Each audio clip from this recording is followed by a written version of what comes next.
The following is a special presentation of Channel 4 News. We're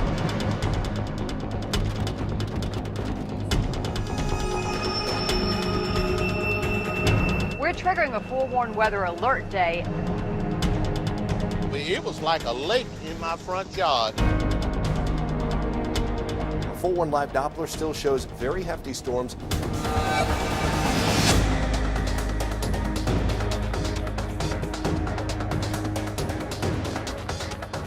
That's where we most likely could be seeing a tornado at this point. Just look at this place. We've got trees down everywhere. All the power is out back there. Good Lord just didn't call me, is all I know.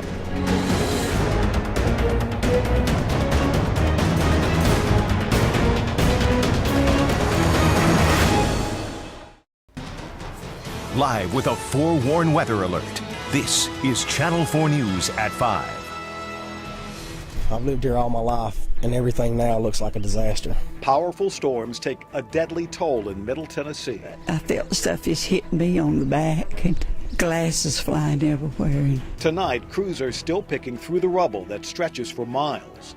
One of the spots hardest hit, an elementary school where people had taken shelter just minutes before. The school is basically going to be uninhabitable. Now, more severe weather could be heading that way. We have a lot to get to, including the threat of even more severe weather on the way. We begin our team coverage with Channel 4's Ian Wright, who's been in Lincoln County since before dawn. And Ian, a long day certainly for you guys, but a longer night for those who've been affected. That's right, Tom, and these folks who've been affected are not slowing down. In fact, they're ramping things up. They're trying to get as much done over the next couple of hours before the sun goes down as they possibly can. Where I'm standing right now is actually the family's garage. You can see this truck that was parked in here just slid right off. This was an enclosed garage, and then that Camry was right next to it. John Prince is 60 years old. Karen Prince is 44 years old. They lived in a mobile home on Tifton Road. Pieces of their home were scattered all over the road across the street. I was out there a little bit earlier today and saw it. Their mobile home was destroyed. A number of roofs were ripped off during last night's tornado. This one, just look at this. It's an example of one of those roofs ripped off, kind of crumpled up underneath a power pole. You're going to see this over and over as you drive down the streets through Fayetteville. And for the school that's behind me, the entire roof was ripped right off it. I sit right there by the door.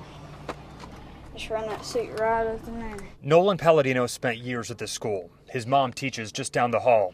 He says this week was supposed to be about celebrating. We're about to have our 8th grade night, and we don't have a place to do our 8th grade night this week because it's supposed to be in the gym. Students were also supposed to spend the next few days taking the TCAP tests, not surveying the damage. If you step out back behind the school, the devastation continues for several hundred feet. All kinds of debris out back here. And there's this concrete slab that was flipped over. This mower right here used to sit on top of it. We are told there are some 10,000 people still in the dark tonight, and that includes 2 schools. So the Lincoln County Sheriff says tomorrow there is no school in the county. We don't have nowhere to go. I'm lost for words. 3 years ago, it was a slow riser. Today, a gusher. When I opened the door, all the water came in. But no matter the yardstick you use to measure it, the May flood didn't get into our home. This one is well up to the light switches. This one is bad. It was worse this time because the last time it didn't get in my apartment. Channel 4 News is working for you as our city cleans up from another flood. I'm Jeremy Finley in the studio.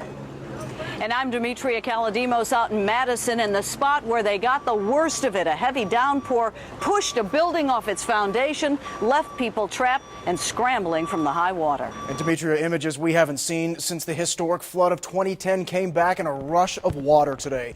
People stranded on their rooftops, an interstate and side roads underwater. Water so fierce an entire building was torn off its foundation. And more rain is headed our way.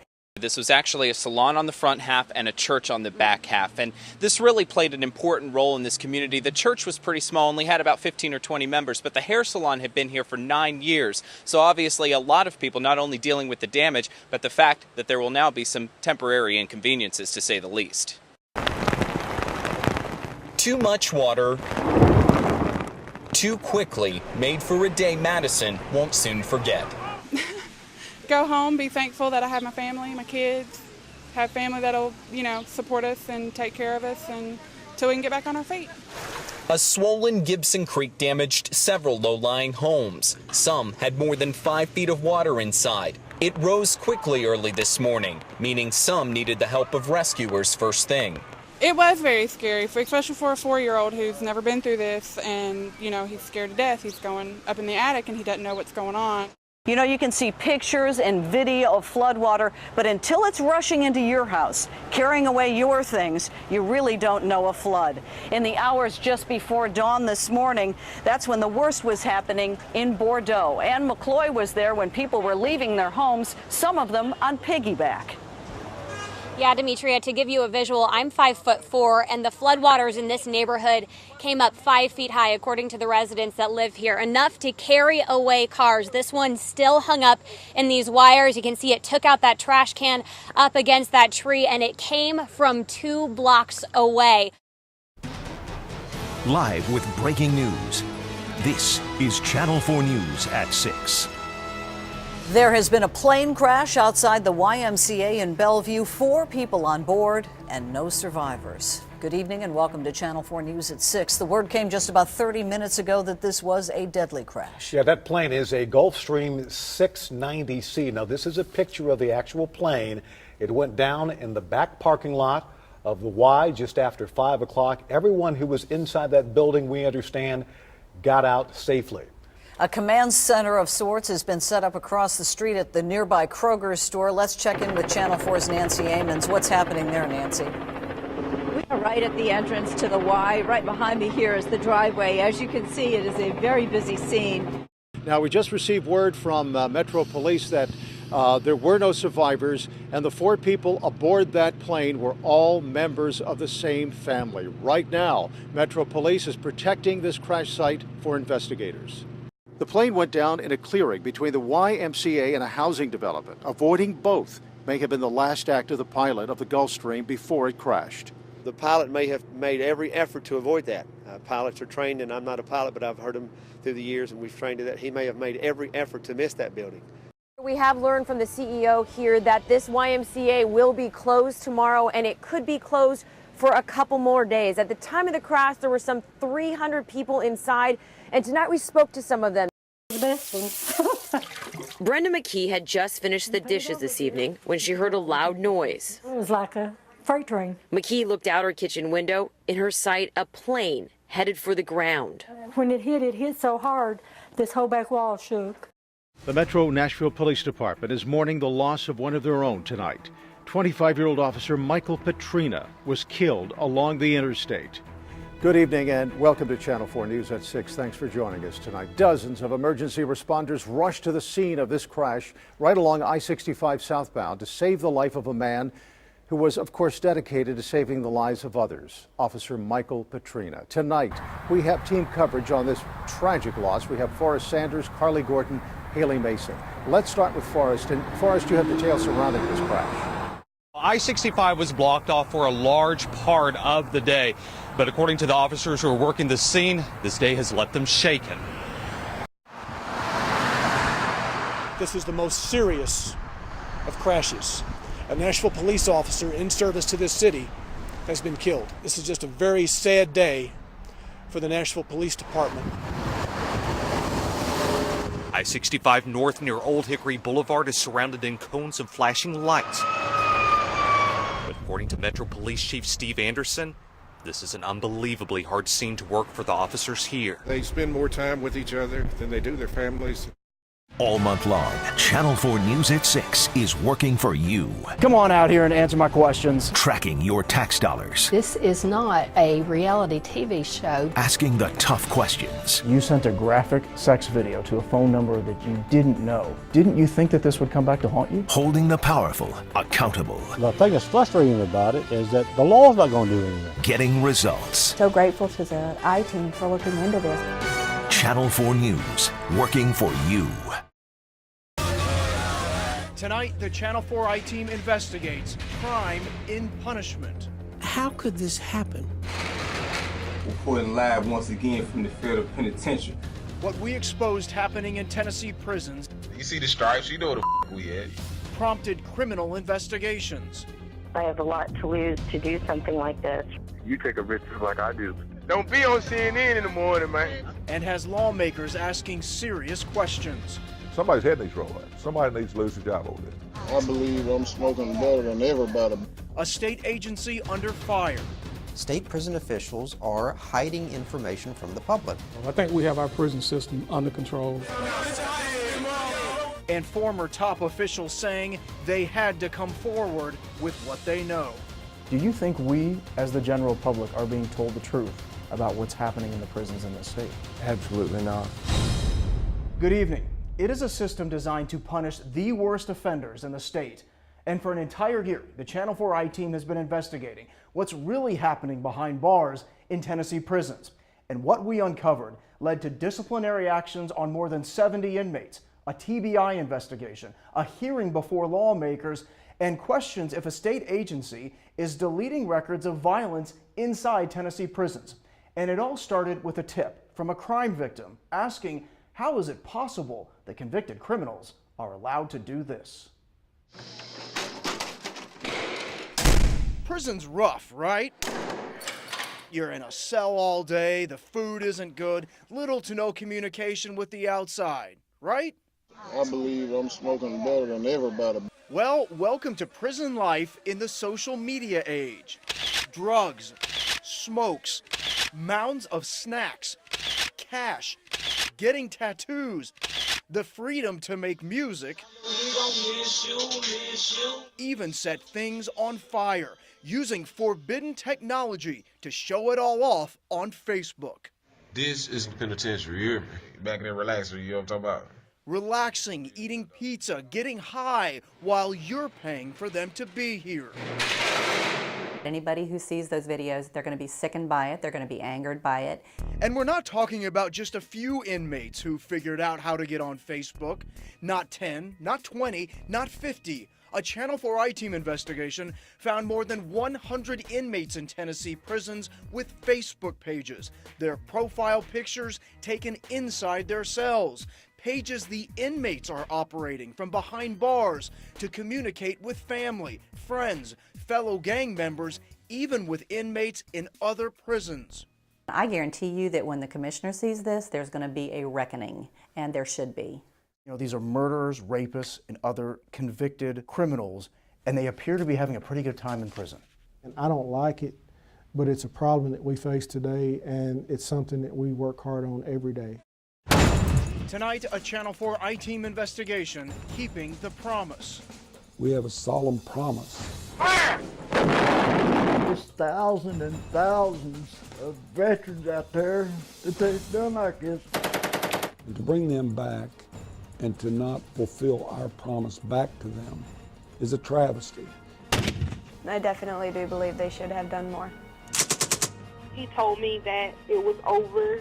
Yeah, Sean said. Are we doing enough to care for our fighting men and women? We've not just let them down, we've let them die. And somebody ought to be held accountable for it. Good evening and welcome to a special presentation by the Channel 4 I-Team. About 1 year ago, the I-Team set out to explore one big question. Are we as a nation keeping the promise to the people who risked their lives for us?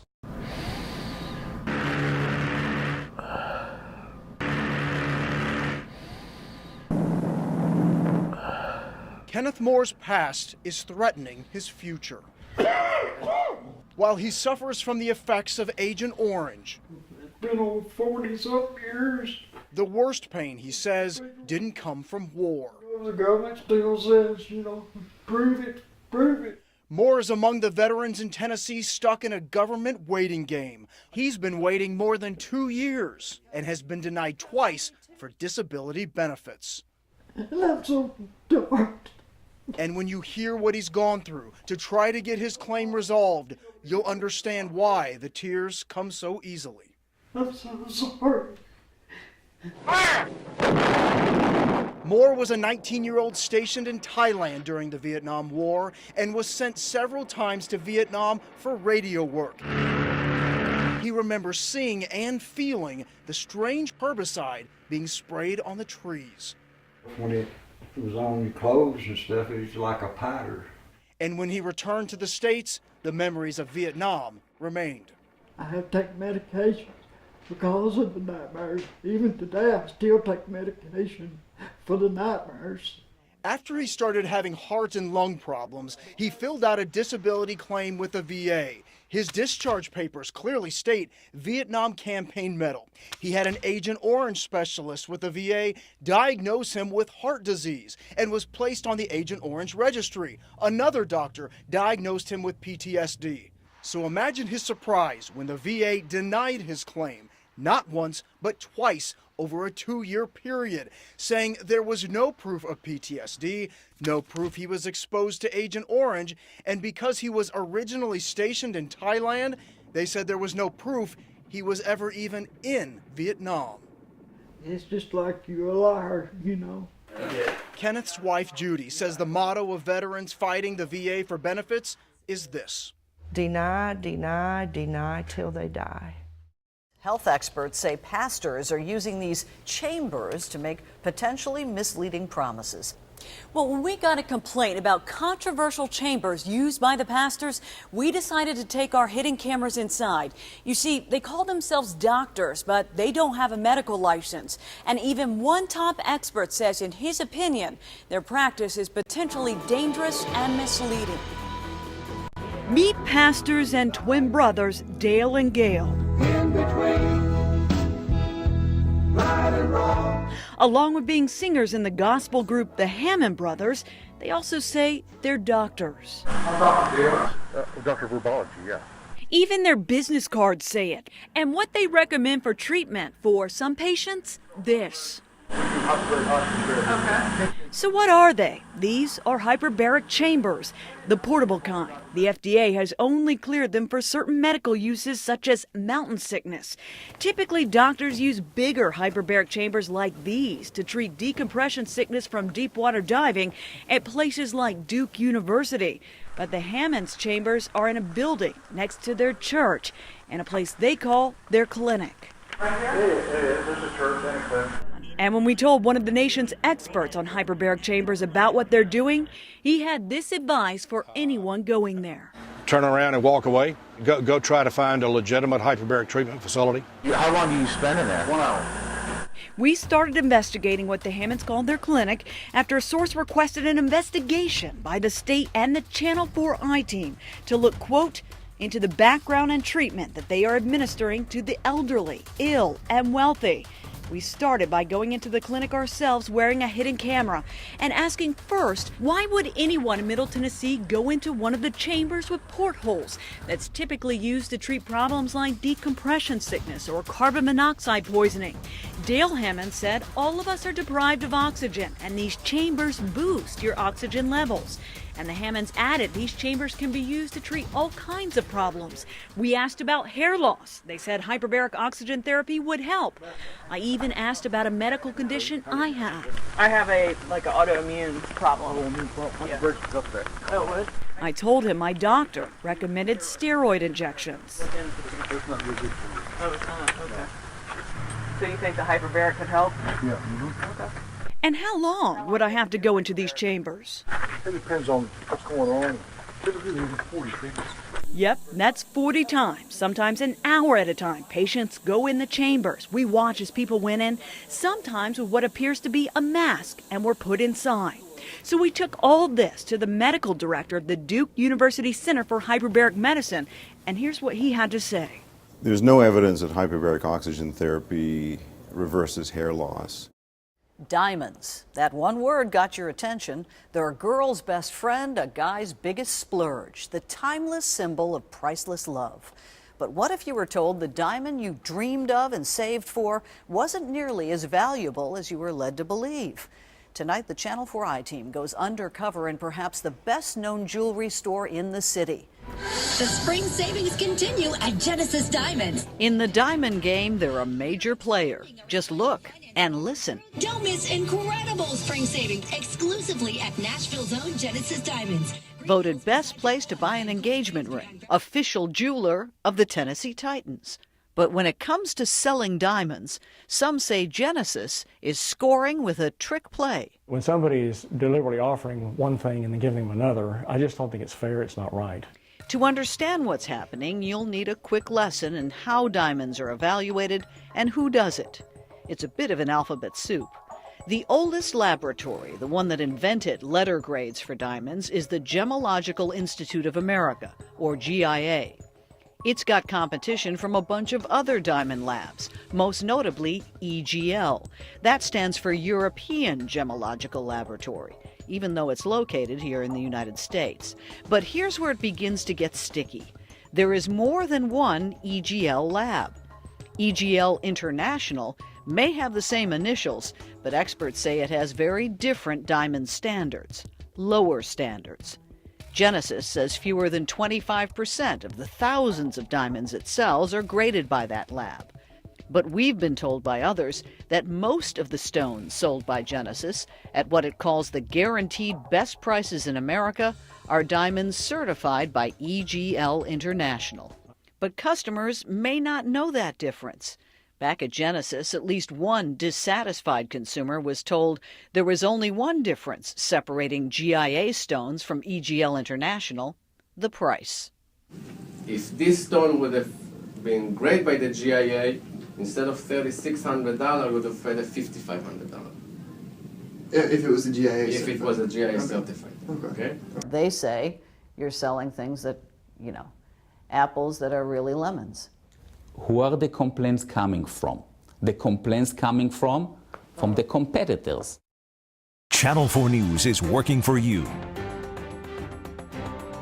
What was left on her bills, she says, was just too much. Somebody wrote a racial slur. The server posted a picture of it on the internet and is now getting worldwide attention. Today, the young woman talked exclusively to Channel 4's Josh Devine. Well, as a waitress, Tony Jenkins told us a bad tip, or no tip at all, just comes with the job. But instead of a tip, she got a racial slur from a table Saturday. My only desire here is to stand up for what's right, and On Saturday, a table of two ran up a $40 tab over lunch, then left this on their bill. In the tip line, none, and in the total, the N-word. it was like my heart kind of sank, and I was like, wow. Because then I'm like going through my mind, like, was my service awful? Did I do something? Was it that? I'm like, I've never had to deal with that before.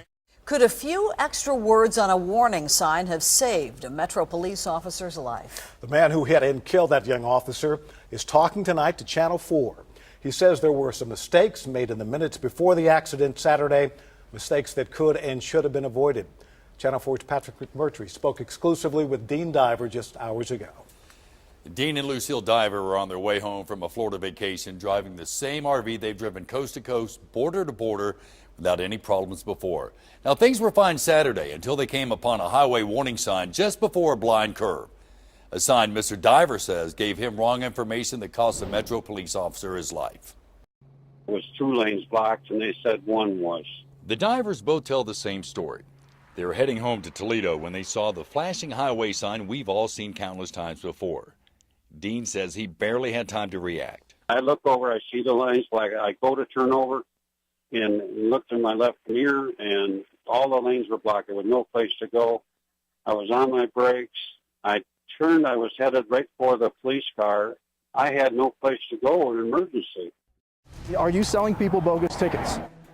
Just hours ago, 6 arrest warrants went out for the woman you're seeing here, and you're about to learn why. Good evening and welcome to Channel 4 News at 6. Police say that woman is running a scam. Yeah, just last week she thought she was selling tickets to another customer. Instead, the Channel 4 I-team was waiting for her. I'm Jeremy. Angela, nice to meet you. It's Wednesday, April 30th, and Angela Formica is ready to sell her latest customer some tickets. These are actual tickets? She just didn't realize who she was talking to or who the Channel 4 I-team's been talking to.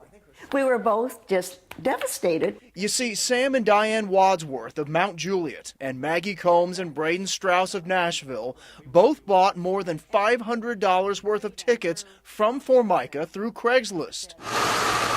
They met Formica outside the Ryman, paid cash, and got excited to see the only Nashville concert on the George Strait Farewell Tour.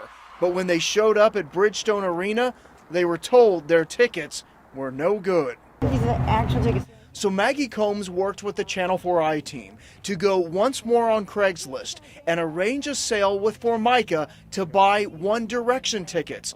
All Formica knew is she was meeting some 40-year-old guy named Jeremy, who apparently was a big fan of One Direction.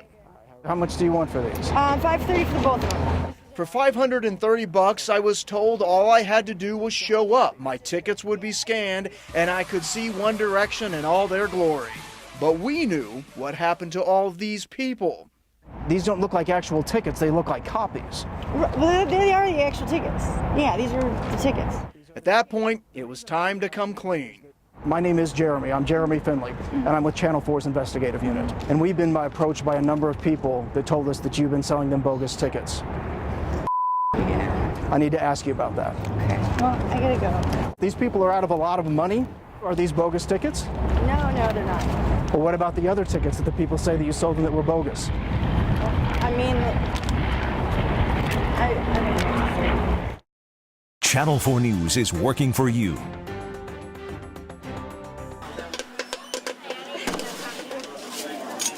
I bet this all looks familiar, doesn't it? You can almost smell the concessions. It's Little League Baseball, Lawrenceburg, Tennessee. There you go, run, see me run! It doesn't look all that different than when we played, but it is. Everybody's included. Everybody gets to bat. Everybody gets to come around the base. Everybody gets to score. Safe! It's called Buddy Ball, and it's where special needs children get to feel pretty ordinary. And that feels pretty darn good. This is the best thing that this community has ever done. Tommy Lee Kidd is the commissioner of Buddy Ball, a commissioner who breaks every rule of baseball joyfully. You can do it. You can do it. If youth sports are competitive, impatient, and demanding, this is none of that. Okay, back up, fellas. Take little Chase Pryor. Forget about waiting for the perfect pitch. With Chase, you must wait for that perfect swing. On a tee, this at-bat took 1 minute and 53 seconds. And then a wild detour down to first base. Good hit. Good hit. Give me 5. There you go. The stands, by the way, are always full. Friends, family, and even people like Jeff and Sherry West. They don't have a child out here or a grandkid. They are just fans. It's a blessing when you come out here and you see these kids. They come to watch players like Cheyenne Keaton. She loves to be announced. And then she's flying around the bases. That is the sound of pure joy from a little girl who lives for Buddy Ball. We had a game that was rained out. She made her mom and dad bring her to the park. She was crying so bad because she wasn't going to get to play the game. She made her mom and dad bring her to the park and prove to her that the game was not going on. It's just a 2-inning game, but what highlights? One after another. I just love them. I just love them. And they love everybody. They love everybody. Good hit, Chase. Yeah! Funny, courageous, unexpected, unexpectedly moving. This is a game that you cannot leave without something happening inside your heart. 8-year-old Damian Massey has a secret he seldom shares. I live in the homeless shelter. This is his dorm room at Nashville's Rescue Mission. In Nashville, it's estimated that at least 50 children every night are homeless. It's a life lived often without hope. Wow, you did a great job. Linda Solomon is hoping to change that. She's a well-known celebrity photographer, taking pictures of the famous. But on this day in Nashville, What can you capture right here today? the camera won't be in her hands. I'm taking some pictures of snacks. She's handing them out for free to the kids, all part of her nationwide program, Pictures of Hope, where homeless children, for a rare moment, get to be in charge. You ready? 1, 2, 3. Turned out pretty good. Their assignment is go take a picture of your dream. Got it. Damien has a list of dreams. have my own house, meet Beyonce, go to Alaska. Linda sees the dreams when the photos come in. There are so many that have touched me.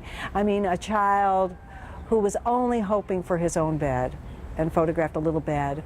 Another child who said, I hope to be nicer than the people who look down upon me, and illustrated that dream by photographing the word believe. This was Damien minutes after getting his camera. I thought, this is going to be mine forever. I'm going to take pictures of things I think I might need or want one day. Any idea what you might be taking pictures of? Houses. More and more. A dream home is something we all want. There we go. It's just their idea of a dream home is different. Be rich, be an artist, find a home, move into a home. Michael Weaver is 8 years old too. That's good. Just a block from his homeless shelter, Damien found his dream photo. Here we go. I like the color of it. I like the lamp inside right now. I like the braids. Reality says this whole project might just be a dream, but the hope is to inspire hope in a life that can at times be hopeless. Changing a life. It's one life at a time. That's all that matters. Yes! I finally got it. World War II, the Battle of the Bulge. The 101st Airborne Division steps in to protect the city of Bastogne, Belgium from German attacks.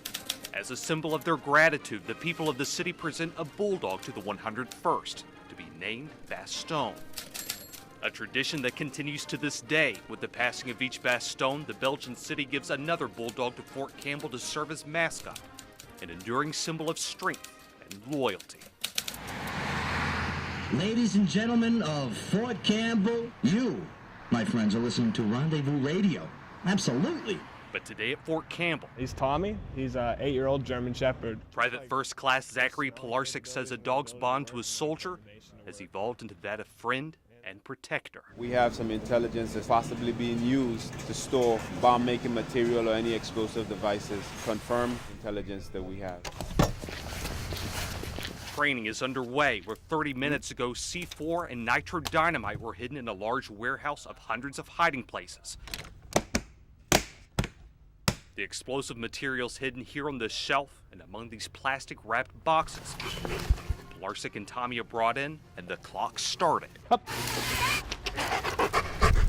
basically he'll work on his own, but I just gotta come in and kind of detail the area, which means just throw in productive areas where I think there could be something. Hey, boss. This training happens 5 times a week. Keeping above a 95% proficiency is crucial.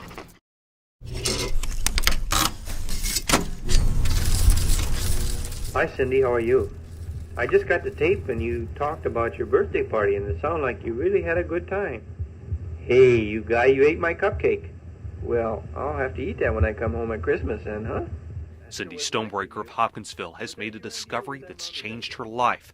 2 years ago, she found old reel-to-reel tapes in her mother's attic with the voice of her father, Lieutenant Colonel Kenneth Stonebreaker. He sent this tape on his way to the mission that he did not return from. And when you close your eyes and you listen to it, you are listening to a daddy talking to his little girl. Channel 4 News is working for you.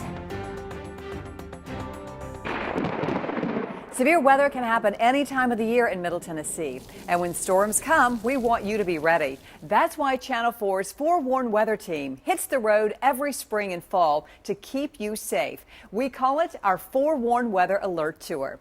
We meet folks, answer questions, and share what they need to know to stay safe in potentially deadly storms. Our latest tour wrapped up a few weeks ago at the Crockett Theater in Lawrenceburg. We brought our cameras along to show you what the tour is all about. Welcome to our Forewarned Weather Alert Tour. It is so great to see all of you tonight.